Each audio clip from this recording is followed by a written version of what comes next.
ধোবাউড়ায় পুকুর থেকে গৃহবধূর মরদেহ উদ্ধার, জিজ্ঞাসাবাদের জন্য আটক ৫। ময়মনসিংহের ধোবাউড়া থেকে ফজলুল হকের পাঠানো তথ্য ও ভিডিও চিত্রে দেখুন বিস্তারিত। ময়মনসিংহের ধোবাউড়া উপজেলার দক্ষিণ মাইজপাড়া ইউনিয়নের রামসিংহপুর গ্রামে পুকুর থেকে মেহের বানু ৪০ নামে এক গৃহবধূর মরদেহ উদ্ধার করেছে পুলিশ। শুক্রবার দুপুরে নিজ বাড়ির পুকুর থেকে মরদেহটি উদ্ধার করা হয়। নিহতের পরিবারের দাবি, তাকে হত্যা করে মরদেহ পুকুরে ফেলে দেওয়া হয়েছে। তবে এ বিষয়ে এখনই নিশ্চিত কিছু বলছে না পুলিশ। স্থানীয় সূত্র জানায়, স্বামীর পরিবারের সঙ্গে দীর্ঘদিনের জমি সংক্রান্ত বিরোধ ছিল।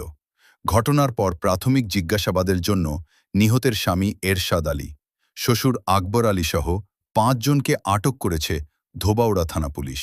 ধোবাউড়া থানার ভারপ্রাপ্ত কর্মকর্তা ওসি মোয়ার শফিকুল ইসলাম জানান, মরদেহ ময়নাতদন্তের জন্য পাঠানো হয়েছে। ঘটনার প্রকৃত কারণ উদ্ঘাটনে তদন্ত চলছে।